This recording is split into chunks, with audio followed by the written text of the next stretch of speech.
मैं माँ सरस्वती के चरणों में नमन करता हूँ और मेरे इस सेकंड ग्रेड के टाइम पीरियड में मेरे मार्गदर्शक कृष्ण की भूमिका निभाने वाले गुरुजनों को प्रणाम करता हूँ और जो मेरे ट्रस्टीज के साथी रहे उनको मैं निवड़ प्रणाम करता हूँ। तो गुरुजी का 4-5 दिन पहले कॉल आता है कि हम प्रोग्राम रख रहे हैं विदाई समारोह का। तो एक बार तो गुरुजी ने कहा कि आपको भी आना है। मेरे को आने में तो गुरुजी कोई दिक्कत नहीं है, तो आगे आगे बोलने वाली दिक्कत है। कभी ऐसा काम पड़ा नहीं है मेरा और ना ही आगे कभी ऐसे बोला। फिर गुरुजी ने कहा कि आपके सभी साथी हैं और आपसे थोड़े प्रेरित भी होंगे और थोड़ा आपका प्रभाव भी ज़्यादा पड़ेगा, तो आप ऐसे करना आना। तो फिर मैंने कहा कि जहाँ गुरुजी और मेरे इष्ट गुरु जम्बेश्वर भगवान दोनों हो और उधर मैं ना आऊँ, इतना बड़ा मैं ना हुआ ना हो सकूँ। तो आप सभी मेरे साथी लगभग मेरे से परिचित तो हैं ही और लड़के तो लगभग मेरे से 90% परिचित है। कुछ मेरी बहनें हैं जो परिचित नहीं हैं। तो सर्वप्रथम मैं परिचय से शुरू करता हूँ। तो मेरा नाम संदीप बिश्नोई और मैं जोधपुर ज़िले के हल्दी तहसील के ग्राम सांवरीज का निवासी हूँ और मेरा हाल ही में संस्कृत शिक्षा विभाग द्वारा आयोजित वरिष्ठ अध्यापक विज्ञान में 5वीं रैंक के साथ चयन हुआ है। ये सारी कहानी तो रिजल्ट के बाद की है, पर मेरा सफ़र सेकंड ग्रेड का उससे पहले का है। और स्पेशल सेकंड ग्रेड के लिए जो सफ़र है वो 17 नवंबर 2023 से मैंने शुरू किया था। 4th ईयर का रिजल्ट आने के बाद पीटीटी में था मैं, बीएससी बीएड वाले में। तो उससे पहले मैं कोई स्पेशल ऐसे सेकंड ग्रेड के लिए बरबस से सोचा नहीं था कि भी मैं सेकंड ग्रेड की तैयारी करूँगा। तो उससे पहले तो मैं फर्स्ट ईयर सेकंड ईयर पहले तो मैंने कोई तैयारी नहीं की ऐसे ही। उस टाइम तो कोरोना काल वाला वो पीरियड था, तो ऐसे ही गांव में बैठे थे, ऐसे ही कोई आर्मी की तैयारी करते थे, उनके साथ भागम दौड़ कर लेते। फिर उधर दौड़ वाला तो मेरे आप की सिस्टम बैठा नहीं, थोड़ा दौड़ते तो आप जाते हैं। तो ऐसे करके मैंने कहा ये तो अपना सिस्टम है नहीं। और दूसरा कि आई वाला वो भी प्रॉब्लम है कि आगे वो अक्सर पढ़ाएंगे वो भी नहीं होगा, तो मैं ये तो सिस्टम बैठेगा नहीं। फिर 3rd ईयर के अंदर रीट का एक नोटिफिकेशन आया। वो एक पहले रीट सिंगल होती थी, उसका रिजल्ट आया, उसके बाद दोबारा नोटिफिकेशन आया कि रीट आयोजित करवाएंगे। तो मैंने कहा 3rd ग्रेड की तो अपन कर लेते हैं। तो उस हिसाब से मैं पहले रीट के अंदर उसके अंदर ऐड हो गया। फिर रीट वाले वो सारा एकदम सिस्टम से सही किया मैंने। और 3rd ईयर के साथ में वो एग्ज़ाम था, तब तक पहले ऐसा कहा नहीं था कि रीट प्री मेंस 2 करवाएंगे। तो मैंने प्री वो एक पेपर है उस हिसाब से अच्छी तैयारी की। तो उस 3rd ग्रेड का पेपर दिया मैंने और उसके अंदर मेरे 122 नंबर थे, तो ऐसा एक कॉन्फिडेंस भी बढ़ा। फिर उसके बाद के मेंस वाला सिस्टम है, तो वो मेंस की भी तारीख आ गई और 4th ईयर का शुरू में था, तब तक मेंस भी उन्होंने करवा दी, तो उसमें मैं शामिल नहीं हो सका। तो फिर जो आम अभ्यर्थी करते हैं कि अब किसकी तैयारी करें, तो उसी तरह फिर मैं भी ऐसे यूट्यूब खोला खंगाला कि किसकी भर्ती आएगी। और सबकी आदत होती है किसकी भर्ती आएगी, कौन सी आएगी, कब आएगी। तो उसमें देखा फिर के मतलब मोटा मोटा आइडिया निकला कि पहले 1st ग्रेड की, 2nd ग्रेड की आएगी, 3rd ग्रेड की बाद में आएगी। तो 4th ईयर तो मेरा हो गया। तो अब इनमें से किसी की करनी चाहिए। फर्स्ट ग्रेड के लिए तो योग्यता हुई नहीं, MSc हुई नहीं, तो 2nd ग्रेड की शुरू कर देता हूँ मैं। फिर यूट्यूब पे ऐसे ही ढूंढ रहा था, एक वीडियो के आगे रणवीर जी भी आए, फिर उनका भी देखा मैंने। फिर उसी तरह मैंने कहा कि हाँ ये तो ऐसे मैं शुरू करता हूँ तैयारी। उस टाइम मैंने गंगानगर था मैं, तो 1 महीने लगभग मैं तैयारी 2nd ग्रेड की वहाँ की मैंने। फिर एक मेरे बड़े भाई है वो 3rd ग्रेड लगे हुए हैं, उन्होंने कहा सिर्फ इससे कुछ नहीं होगा, तेरे को साथ में टेस्ट देने पड़ेंगे और सारी हैंडल भी करना पड़ेगा वो। तो ऐसे कर तू वहाँ गंगानगर में अकेला ही है, वहाँ कोई साथी भी नहीं है तैयारी करने वाले, और अकेला तो कितनी करेगा। तो ऐसे करके मैं वहाँ से यहाँ गया सूरतगढ़, और सूरतगढ़ में लगभग दीपावली के बाद में आया था। और तारीख मेरे को याद है कि 17 नवंबर 2023 था। और 17 नवंबर 2023 था। 18 नवंबर को मैंने गुरुजी को कॉल भी किया था कि आपका सेंटर कहाँ पे है। तो उस टाइम गुरुजी की शादी का कार्यक्रम भी था, तो गुरुजी थोड़े बिजी थे और गुरुजी ने कहा कि संडे को आप लोकेशन बताइए, यहाँ पे आना और मेरे काउंटर पे जो भी आदमी है वो आपसे बात करेंगे और आप कनेक्ट होना और मैं जल्दी आऊँगा तो आपसे मिलूँगा। ऐसे करके फिर मैं लगभग 7 टेस्ट से कनेक्ट हुआ गुरुजी से। उस टाइम 7 और 8 टेस्ट के अंदर तो गुरुजी की शादी थी, तो गुरुजी आए नहीं थे। 9वें टेस्ट के अंदर लगभग गुरुजी आए, फिर गुरुजी से मुलाकात भी हुई। ऐसे करके मैं कनेक्ट हुआ एग्ज़ाम हेल्प से। फिर धीरे धीरे ये 1.0 वो पहले उधर 1.0 के अंदर बच्चे कम ही थे, लगभग 6-7 ही थे। उनमें 1-2 लड़कियां थी जो बीच में बैठी है, परमिला ऐसा नहीं है, और 1-2 लड़के इधर सुनील कंबोज वगैरह है वो थे। और शुरू में इतने ज़्यादा बच्चे नहीं थे। 2.0 में काफ़ी हो गए थे, फिर शुरू में कम ही थे। तो फिर मैंने वो ज्वाइन किया और 2.0 में वहाँ से सेंटर चेंज करके इधर न्यू सेंटर है अपना, अभी इधर आ गए। और ऐसे करके मैं ज्वाइन रखा और टेस्ट से मैं बहुत सी चीज़ें कुछ सीखा भी। कि शुरू में मैं आया तो एक तो मेरे वो 7 दिन में शेड्यूल भी पूरा नहीं होता था कि इसको मतलब 6-7 दिन पूरा पड़ता तो भी नहीं पूरा होता था। फिर धीरे धीरे वो प्रॉब्लम एक तो मिट्टी मतलब 1.0 के अंदर तो वही हाल रहे कि पूरे होने वाली दिक्कत थी। 7 दिन वो सारा क्लियर हो जाता पहले दिन वाला।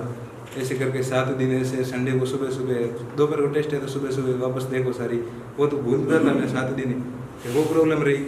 और पहले टेस्टों के अंदर क्या था कि मैं कभी क्वेश्चन करता तो उनके आंसर मतलब आते थे तो भी मतलब पहला ऑप्शन देगा उसको ही कर दिया कि ये सही है, तो दूसरा तीसरा पड़ता ही नहीं था। क्योंकि 2.0 के अंदर इतनी दिक्कत हुई नहीं। ऐसे करके मैं लस्ट तक कनेक्ट रहा और रेगुलर रहा। तो ये ऐसा मेरा सफ़र है बीच का ये। और अब 8 तारीख को तो वैसे ही जाना पड़ेगा। लस्ट 3 दिन है, 3 दिनों के अंदर वो पहले आप शेड्यूल के अंदर फिक्स कर लो कि लस्ट 3 दिन के अंदर जो बार बार ज़्यादा भूल रहे हैं उन यूनिटों को सेट करो।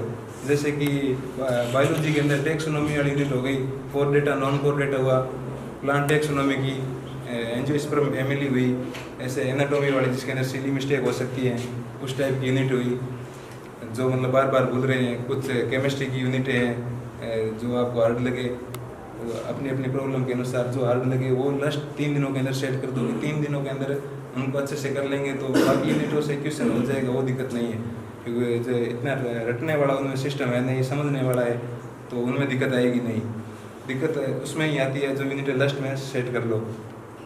और जिन्होंने फिजिक्स छोड़ रखी है और सिर्फ 2 ही सब्जेक्ट है वो तो 13 दिन में आराम से कर सकते हैं, उसमें कोई बड़ी बात है नहीं। और फिजिक्स वाले की भी इतनी ज़्यादा दिक्कत नहीं होती है क्योंकि फिजिक्स का रिवीजन सबसे सिंपल होता है। और जिन्होंने पूरे साल क्वेश्चन निकाल रखे हैं उनको लास्ट में क्वेश्चन निकालना है नहीं। 4-5 पेज के अंदर सारे फॉर्मूले आ जाते हैं, तो उन 4-5 पेज के अंदर फॉर्मूलों को अगर रात को 10 मिनट 1 पेज निकालो तो आराम से हो जाते हैं। अगर साथ साथ निकालना चाहो तो 3-4 घंटे के अंदर तो वो लिख के याद करो, कैसे याद करो, याद ही है। वैसे फॉर्मूले इतने भूलते नहीं क्योंकि उसको बार बार हम क्वेश्चन के अंदर अप्लाई करते हैं, तो इतनी बार फॉर्मूलों को लिख लेते हैं कि वो भूलते ही नहीं है। वैसे हम बायोलॉजी को और केमिस्ट्री को थ्योरी के रूप में पढ़ते हैं तो उसको तो फिर भी भूलने की दिक्कत होती है। फिजिक्स के अंदर फॉर्मूले बार बार लिखते हैं, मिलाते हैं रफ के अंदर, तो वो भूलते भी नहीं हैं। और फिजिक्स साथ भी देती है, वैसी बात नहीं है। पर जिन्होंने छोड़ रखी है उनको भी दबाव नहीं लेना है कि फिजिक्स है कुछ ज़्यादा है। फ़र्क इतना ही है कि बायोलॉजी केमिस्ट्री वाला है वो पैदल दौड़ रहा है और फिजिक्स वाले के पास साइकिल है, बस इतना ही फ़र्क है, ज़्यादा फ़र्क नहीं है।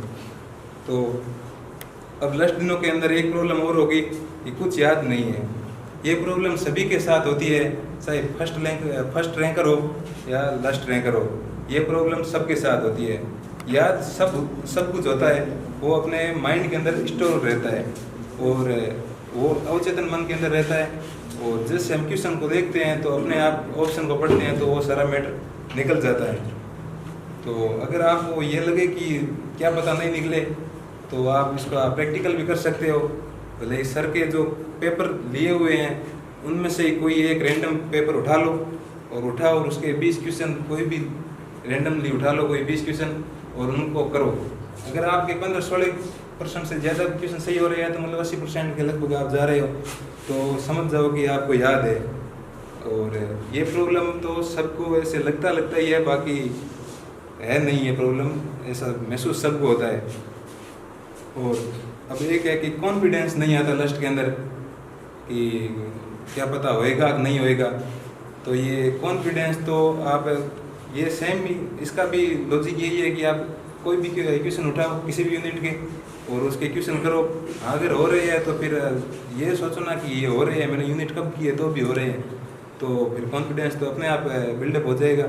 और लास्ट 12-13 दिनों के अंदर आप पूरा शेड्यूल निकालते हो तो फिर कॉन्फिडेंस तो वैसे भी आ जाएगा, क्योंकि 12-13 दिनों के अंदर आदमी कितना भूलेगा। पेपर तक 12-13 दिन याद तो रहता ही है, इतना थोड़ी ये भी एकदम साफ हो जाता है। 12-13 दिनों के अंदर तो आदमी नहीं भूलता है ऐसे, तो वो है। और लस्ट टाइम के अंदर तो ज़्यादा के पास ज्ञान ज़्यादा है पर वो वहाँ हैंडल नहीं कर पाता है, वो अलग बात है। अब ये बात तो तैयारी के पहले की थी, तैयारी के पहले का सफर है। अब बात रही 8 सितंबर के बाद की। 8 सितंबर के बाद और 9 सितंबर का पेपर है, तो उस टाइम के बीच में क्या करना है। अब 8 सितंबर को तो वैसे लगभग यहाँ के लोकल है, तो उनके तो लगभग सेंटर गंगानगर ही आता है, तो इनके सफ़र की कोई दिक्कत रहती नहीं है। 1.5-2 घंटे का सफ़र है। जो बच्चे दूर के हैं, जैसे कि मैं खुद जोधपुर से हूँ, तो जैसलमेर बाड़मेर वाले इधर शेखावटी के साइड के बच्चे हैं, कुछ जयपुर के बच्चे हैं, तो वो 8 तारीख को सुबह आराम से खाना वगैरह खा के शाम तक वहाँ गंतव्य स्थल तक पहुँच जाए। और वहाँ लगभग शहर के अंदर हर किसी का एक आध जानकार होता है, कोई रिश्तेदार निकल जाता है या फिर कोई साथ ही तैयारी करने वाला निकल जाता है, कोई क्लासमेट निकल जाता है, कोई दोस्त होता है, तो आप वहाँ पर जाके आराम से रुक सकते हैं। और वहाँ पे ध्यान रखना कि पहुँचने के बाद हमें आदत होती है कि दोस्त से साल बाद मिले हैं तो गप्पे मारते हैं, रात को 1:30-2 बज जाएंगे पता ही नहीं चलेगा। तो उससे अच्छा है कि टाइम से खाना खाओ और सो जाओ, और सुबह जल्दी उठो 6 बजे, 5:30-6 बजे जो भी आपका टाइम हो, नहा के सेंटर पर पहुंच जाओ। और सुबह टाइम रहता है तो भी सेंटर पे चले जाओ, क्योंकि कई बार ट्रैफिक की प्रॉब्लम हो जाती है। और बड़े शहर के अंदर एक नाम के 2-3 स्कूल होते हैं, जोधपुर के अंदर तो खासकर ऐसी स्कूलें हैं कि सेम स्कूल के नाम है, तो वहाँ पर पहुँच जाओ और वहाँ पर जाके स्कूल से अपने सेंटर कोड मिलान कर लो और कंफर्म कर लो कि मेरा सेंटर यही है। क्योंकि अगर वहाँ पर बाद में जाने के बाद पता चलता है, एक तो टाइम पूर्व बार पहुँचते हैं और जाके फिर पता चले कि ये सेंटर नहीं है, फिर हड़बड़ाहट हो जाएगी और अगले सेंटर पे पहुँचोगे तो भी आपका मानसिक स्तर वापस सही नहीं होगा और स्वयंगात्मक रूप से आप कुछ सारे ऐसे ऊपर नीचे हो जाओगे। और पेपर के टाइम में भी वो चिंता सताए कि क्या हो जाता है ऐसे, और हो सकता है अगले सेंटर तक वापस पहुँचो ही ना और पेपर से भी पीछे रह जाओ। और वहाँ पर जल्दी पहुँच जाओ तो 1 घंटे, मान लो कि 1 घंटे पहुँच गए, तो वहाँ पर जाके आप आराम से बैठ जाओ। वहाँ पर ऐसे मंडली बना के नहीं खड़ा रहना है, क्योंकि वहाँ पे ऐसे बहुत से बच्चे आएंगे, एक अलग ग्रुप बना लेंगे और उनको आदत ही होती है, शुरू से ही है उनकी आदत, बाहर 4, 5 या 10 जन इकट्ठा कर लेंगे और वहाँ पर ऐसे पंचायतें करेंगे, कहेंगे आरपीसी ने वो कर दिया, आरपीसी ने वो कर दिया, पेपर लीक होते हैं, पेपर लीक हो जाएगा, हार्ड है, पहला पेपर ऐसा है, ऐसी प्रॉब्लम बताएंगे वो। वही कहेंगे इसको क्यों बना दिया, अध्यक्ष अभी नए बनाए, उसको बनाना चाहिए, उनकी आदत ही होती है। मैं पेपर देने जाता हूँ तो ज्यादा पेपर तो मैंने नहीं दिए हैं, ये पात्रता के पेपर दिए हैं, 2 लगभग 4 सीटी के हो गए और 2 ये रीड के अभी वाला और पीछे वाला, और एक सीटेट का दिया है और एक सेकंड ग्रेड का एग्जाम दिया है। तो मैं जिस भी एग्जाम में जाता हूँ तो इस टाइप के बच्चे मेरे को मिलते हैं, बीएसए, वो उनकी आदत ही होती है और वो ऐसे बच्चे मिल ही जाते हैं। तो अपने को वो काम नहीं करना है, एक तो अपनी एनर्जी डाउन होगी उनके बीच में, ऐसे ही अपने भी पास में खड़े रहते हैं तो अपने भी होता है कि अपन भी कुछ ज्ञान दे, बीच में भी अपने पास भी कुछ बातें हैं तो साइड में हो तो ठीक है उनसे। और अब जो पेपर के अंदर एंट्री हो तो आराम से एंट्री लेके एग्जाम हॉल तक पहुंच जाओ। और फर्स्ट पेपर और सेकंड पेपर के बीच में जो इंटरफेस होता है उसके अंदर भी एक दिक्कत होती है। शायद अपने बीच में एक साथी मेरा बैठा भी है, वो उसका गंगानगर सेंटर था, वो पहला पेपर देके मान लो कि 2 घंटे का पेपर था, उसके बीच में 2 घंटे का गैप था, वो अगला पेपर शुरू हुआ, उसने ये नहीं सोचा कि जिस तरह पहले पेपर के अंदर 1 घंटे पहले पहुंचना होता है, उसी तरह सेकंड पेपर के अंदर भी पहले पहुंचना है। वो उससे सेकंड पेपर का जो टाइम था उससे 15-20 मिनट पहले गया कि मैं आ गया। फिर उनके तो वही रूल था कि 1 घंटे सेकंड पेपर में भी पहले एंट्री नहीं देंगे। फिर वो ऐसे ही लेके आए, वो प्रॉब्लम होती है। तो वो अपने को ध्यान रखना है कि 1 घंटे का जो 2 घंटे का गैप है, जहाँ भी आपको नाश्ता वगैरह चाय वगैरह करनी है वो करके आओ और टाइम से वापस सेंटर पे आ जाओ। और उसके बाद आगे की बात एग्जाम हॉल की शुरू होती है कि एग्जाम हॉल के अंदर जाओ तो वहाँ पर एक तो एग्जामिनर से बहसबाजी नहीं करनी है कि ऐसे नहीं मैं वहाँ बैठूंगा ऐसे आगे। वो एग्जाम पेपर होने से पहले अपनी आदत होती है कि दूसरे वाले के पास जाके बैठ जाए कई देर तक। अभी वो एंट्री तो 1 घंटे पहले दे देते हैं, 1 घंटे अपने क्या करेंगे, उधर बैठे बैठे बातें करने की आदत होती है कि 1 घंटा बाद हमारे किसी के साथ।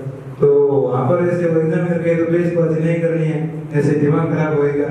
और अगर वो कोई ऐसे ही ज्यादा बोलेगा तो फिर दिमाग में बार बार अपने वही बात चलेगी, पेपर करेंगे तो कि ये मेरे को ऐसे बोल दिया ऐसे बोल दिया, लड़ाई वाली बात चलेगी, वो तो फिक्स है। तो अपने वो नहीं करना है। और अब बात होमवर्क शीट से शुरू होती है कि होमवर्क शीट पेपर शुरू करने से 5 मिनट पहले देते हैं। तो उसके अंदर अपने को आराम से रोल नंबर भरने हैं और रोल नंबर के गोले बड़े आराम से देख देख के भरने हैं, क्योंकि आधा सिलेक्शन तो वही है। अगर रोल नंबर गलत भर दिए तो समझ लो रिजल्ट आज ही आ गया, 8 महीने इंतजार नहीं करना पड़ेगा। फिर उधर होमवर्क शीट का वो चेंज करने का भी है कि ये चेंज करते हैं तो उसके अंदर अपना टाइम खराब कर देंगे, 40-50 मिनट लग जाएगा। कभी सुपरवाइजर से बात करवाएंगे, कभी कैसे करवाएंगे, तो फिर रिजल्ट वगैरह एक बार दोबारा हो रहा जाएगा। आधा अगर 40 मिनट खराब किए तो रिजल्ट एक बार हो रहेगा। तो अपने को आराम से क्वेश्चन करने हैं। अब क्वेश्चन शुरू करो तो क्वेश्चन को शुरू से लेकर लास्ट तक पूरा पढ़ो, क्योंकि एग्जामिनर लास्ट के अंदर हेरफेर करता है, कई बार लिखता है। साइकोलॉजी के अंदर तो खासकर ऐसा होता है कि फिर से लास्ट में लिखेगा नहीं है, अपन वहां तक पहुंचते नहीं है। शुरुआत आधी लाइन या अगर 2 लाइन की क्वेश्चन है तो 1 लाइन पढ़ते ही अगर आ रहा है तो जोश जोश में उस क्वेश्चन को कर देते हैं और वो लास्ट में पढ़ाई नहीं है, नहीं लिखा है या है लिखा है।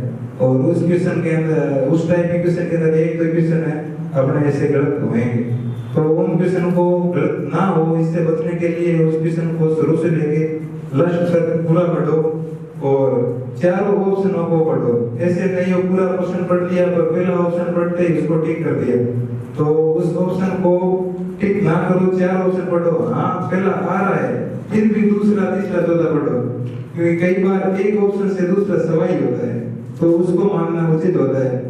तो वो गलती मत करना कि पहला आ रहा है तो पहला टिक कर दो। और बात रही टाइम की कि टाइम के अंदर अगर पहले पेपर और 2 पेपर अपने होते हैं तो पहले पेपर के अंदर तो वैसे ही 2 घंटे मतलब 120 मिनट देते हैं और 100 क्वेश्चन होते हैं, तो एक क्वेश्चन वो 1 मिनट से ज्यादा मिलता है, तो उसके अंदर तो टाइम की प्रॉब्लम आती नहीं है, क्योंकि बड़े राउंड और वैसे भी वो थ्योरी टाइप के क्वेश्चन होते हैं। आ रहा है तो आ रहा है कर देंगे, नहीं आ रहा है तो नहीं होगा वो क्वेश्चन। तो टाइम की बात तो सब्जेक्ट के अंदर आती है। जो बायोलॉजी और केमिस्ट्री 2 सब्जेक्ट की कर रहे हैं उनके तो दिक्कत है नहीं, दिक्कत है फिजिक्स वालों के। तो फिजिक्स वालों की दिक्कत है तो उनको शुरू में जैसा मैंने किया है उस हिसाब से मैं बताऊं तो कि बायोलॉजी और केमिस्ट्री मैंने पहले की और उनको करने के बाद उनके घोड़े भरे पहले पूरे और उसके बाद टीचिंग मेथड की और टीचिंग मेथड की घोड़े भरे। उसके बाद टाइम बचा उसके अंदर फिजिक्स के साथ छेड़छाड़ की, क्योंकि मेरे को पता है फिजिक्स आ रही है पर उस इतना भी कॉन्फिडेंस नहीं है। हाँ मैंने क्वेश्चन बहुत निकाले हैं यूनिट के 200-300 हो जाएंगे, पर फिर भी 7 दे ना दे उसका पता नहीं है, क्योंकि 2018 का पेपर या 22 का पेपर मैंने देखा है। तो उसके बाद उनको देखे तो मतलब 4-5 दिन तक तो एग्जामिनर से टीचर्स खुद से आंसर की नहीं बोली फिजिक्स के पेपर की, तो अपन ज्यादा उम्मीद तो नहीं कर सकते कि हो ही जाएगा। हाँ हो जाएगा तो बढ़िया बात है, उस हिसाब से उसको लास्ट में किया और उसको अटेम्प्ट भी लास्ट में किया और उसके बाद मैं सेकंड राउंड में है। और मेरी ऐसी आदत नहीं है कि फर्स्ट राउंड के अंदर और सेकंड राउंड, मेरे लगभग 2 क्वेश्चन होते हैं वो फर्स्ट राउंड के अंदर हो जाते हैं, सेकंड राउंड के अंदर 1-2 क्वेश्चन भले हो जाओ वो नहीं होते हैं। और सेकंड राउंड के अंदर तो मैं ऐसे क्वेश्चन रखता हूँ कि पहले राउंड के अंदर ऐसे क्वेश्चन है जो अपने को आ रहे हैं, उनके सारा रूल रेगुलेशन आपको अपने को पता है, पर अपने को ऐसा लगे कि इस क्वेश्चन के अंदर टाइम लगेगा। कुछ क्वेश्चन ऐसे होते हैं खली टाइप के हैं कि उसके अंदर अपने को कबड्डी नहीं खेलनी है, वो उठा के अपने को पटकेंगे 10 मिनट लगेगा और 10 मिनट अगर एक क्वेश्चन के वैसे भी अपन आगे टाइम मैनेजमेंट नहीं कर पाएंगे और गड़बड़ाहट हो जाएगी कि टाइम बचा नहीं है और ऐसे करके जो आ रहा है क्वेश्चन उसको भी गलत कर देंगे, क्योंकि टाइम कम होगा तो जल्दीबाजी में पढ़ना पड़ेगा और जल्दीबाजी में पढ़ेंगे तो उस क्वेश्चन को आधा अधूरा पढ़ेंगे या तो आधे अधूरे ऑप्शन पढ़ेंगे, उसको जल्दी ठीक करने की कोशिश करेंगे और ऐसे भगम दौड़ेंगे। तो उससे अच्छा है कि उस टाइप की क्वेश्चन अलग कर दो, उस पे गोले लगा दो या फिर आप जो भी निशान करना उचित समझो उचित निशान लगा दो और उन क्वेश्चन को लास्ट के अंदर करो। और उसके बाद जो मेरी प्रक्रिया है कि मैं क्वेश्चन करता हूँ तो एक क्वेश्चन करके एक गोला नहीं भरता हूँ। मैं जैसे कि बायोलॉजी के मान लो कि 40 क्वेश्चन है तो 1 से 40 तक जो आ रहे हैं उसको ठीक करता हूँ, पहले जो आ रहे हैं वो, जो क्वेश्चन नहीं आ रहे उनको बीच में छोड़ देता हूँ और जो 40 क्वेश्चन करने के बाद और ठीक है साथ में ऑप्शन नहीं भरने का कारण ये है कि सारे क्वेश्चन पढ़े और उसके ऑप्शन पढ़े तो एक आधा क्वेश्चन ऐसे मिल जाता है कि उसका आंसर उस ऑप्शनों में छिपा रहता है या क्वेश्चन के अंदर छिपा रहता है और वो आंसर उसी बच्चे को मिलेगा जिसने सारी यूनिटें बड़ी आराम से की है। कई बार क्वेश्चन इंटरलिंक टाइप के आते हैं कि एक क्वेश्चन दूसरे क्वेश्चन से कनेक्ट होता है, मतलब ऐसे डायरेक्ट ऑप्शन नहीं मिलेगा कि इस क्वेश्चन का आंसर इस क्वेश्चन के अंदर जैसे अपन पैसेज के अंदर ढूंढते हैं वैसे कि वो इंटरलिंक करके क्वेश्चन आएगा और जो सारी यूनिटें कर रखी है ढंग से कर रखी है और आराम से समझ के कर रखी है तो उसको हेल्प मिल सकती है उस क्वेश्चन से। और उन क्वेश्चनों को करने के बाद मैं लास्ट में गोले भरता हूँ और गोले भी बड़े आराम से भरने हैं। अब लास्ट में 40 गोले एक साथ में भरेंगे तो ऐसा होगा कि जो क्वेश्चन हमने छोड़ रखा है तो उस क्वेश्चन को बीच में मान लो कि पहला दूसरा तीसरा चौथा छोड़ रखा है और 5 अगर है तो अपने जल्दबाजी में क्या करते हैं कि टाइम नहीं है उस हिसाब से वो बीच वाले गोले को भूल जाते हैं, 5 और चौथे में भर देते हैं, सीरीज सारी गड़बड़ हो जाती है और एक सीरीज सारी गड़बड़ होते ही सारे क्वेश्चन गलत हो जाएंगे आगे वाले भी, फिर वो तुक्के से भी घातक हो जाता है। तो अपने को 5-5 के सेट में अगर 1 से 5 क्वेश्चन करो तो उसको पहले ठीक करके भर के आगे वाले से एक बार दोबारा मिलान करोगे, छठा क्वेश्चन है और आगे संख्या देखोगे कि छठे क्वेश्चन के अंदर गोला भर रहा हूँ तो एक बार ऐसे मिलान करके 5-5 क्वेश्चन के बीच में इंटरफेस में एक बार मिलान करते जाओ और ताकि ये समस्या ना हो। जैसे गोले भरने वाली समस्या में ये प्रॉब्लम आएगी तो ये वैसे भी दिक्कत नहीं, इसमें इस हिसाब से देख के भरना और वहाँ पर एक बार डर का माहौल बन जाता है कि अपना होएगा नहीं होएगा, ये सबके भी होता है थोड़ा थोड़ा ऐसे और जिसने रिवीजन कर रखा है तो उसके थोड़ा कम होता है, बस फर्क इतना ही है और ऐसी बात नहीं होता है। तो उससे होने के लिए यही है कि होएगा क्यों नहीं होएगा, 2 साल 1 साल मेहनत करेंगे तो अपना नहीं होएगा तो किसका होएगा, उस हिसाब से रहना है। और 90 करने हैं 100 करने हैं तो फिर अपने को आ ही स्टार्ट रहे हैं तो अपने 100-90 का टारगेट क्यों करें, जितने आ रहे हैं और अगर ज्यादा जा रहे हैं तो भी ऐसे टेंशन नहीं लेना क्योंकि अपने को आ रहे हैं तो ज्यादा जा रहे हैं तो उसमें क्या दिक्कत है कि सर ने कहा है 80% अटेम्प्ट करने हैं तो 80 करें, अपने को ज्यादा आ रहे हैं तो ज्यादा करो और ऐसा खुद पे विश्वास होगा तो लगेगा। और फिर एक दो वाले की ये आता है ये नहीं आता है तो उस टाइप वाले क्वेश्चन आप ज्यादा अटेम्प्ट करोगे तो उसमें नुकसान होगा। तो मतलब ज्यादा का ऐसे मतलब आ रहे हो तो ही करो। और पेपर 40% क्रॉस वाला फर्स्ट पेपर के अंदर है तो कुछ बच्चे ऐसे है कि उनको पता नहीं चलता पेपर हार्ड है सिंपल है, तो जिसने 1 साल अपने किताबों को हाथों से निकाला है, हर लाइनों को निकाला है, हर एक पैसेज को निकाला है, जो भी यूनिट है वो आराम से निकाला है, उसको तो पता चलेगा। अंधे आदमी को भी पता चल जाता है कि ये यहाँ से है या नहीं है, ये यहाँ से गुजरा है या नहीं गुजरा है। तो अपने को भी ऐसा लगे कि ये क्वेश्चन मेरे मैट्रिक के अंदर था ही नहीं और इस टाइम की क्वेश्चन ज्यादा दिखे तो समझ जाना पेपर हार्ड है। फिर भी ना पता चले तो बड़े भरते टाइम अपने हाथ अपने आप टाइट हो जाएंगे कि ये क्वेश्चन नहीं हो रहे हैं, कि मात्रा कम है, तो समझ जाओ पेपर हार्ड है। तो उस 40% क्रॉस वाले में ही फायदा है, मतलब ज्यादा ऐसे नेगेटिव मार्किंग में अपने को नहीं जाना है। और वो प्रॉब्लम है तो बाकी कोई प्रॉब्लम होती नहीं एग्जाम टाइम में। और इसके अलावा भी आपको कोई लगे और आपके कुछ क्वेश्चन हो तो आप मेरे से पूछना चाहो कि ऐसी प्रॉब्लम है, आपने ऐसा कैसे फेस किया इसको, तो मेरे पर्सनल अनुभव है उसके अनुसार मैं आपको बताऊंगा। किसी के क्वेश्चन हो तो पूछो। सेकंड पेपर उसका अटेंड करने का क्रम क्या रहेगा? पहले कौन सा सब्जेक्ट अटेंड? जैसा मैंने अटेम्प्ट किया उस हिसाब से बताऊं तो मैंने सबसे पहले बायोलॉजी को किया है, बायोलॉजी को करके और उसके बाद केमिस्ट्री को किया है और टीचिंग मेथड हो गया है। और आपका क्रम अगर मतलब जो आपका सब्जेक्ट सबसे स्ट्रांग है तो उसको पहले करो। केमिस्ट्री वैसे भी स्कोरिंग सब्जेक्ट है और पीवाई के बेस आते हैं, तो अगर आपको लगे कि मेरे को वो ज्यादा आती है तो उसको करो, क्योंकि अगर आप सबसे ज्यादा हार्ड वाली और जो आपकी नहीं आती है वो ले लोगे तो एक तो उसमें टाइम खराब होगा, दूसरा शुरू में ही आप डिमोटिवेट हो जाओगे। अगर शुरू में सबसे ज्यादा आने वाली वो सब्जेक्ट की क्वेश्चन करोगे तो उसमें फायदा ये होगा कि अपने को मतलब ज्यादा क्वेश्चन आ रहे हैं शुरू में तो एक माइंड के अंदर पॉजिटिव थिंक बढ़ जाती है कि अपने को तो सब कुछ आ रहा है। तो उस हिसाब से जो आपको सबसे अच्छी और जो आपको सिंपल जो सबसे ज्यादा आती है वो करो तो फायदा है।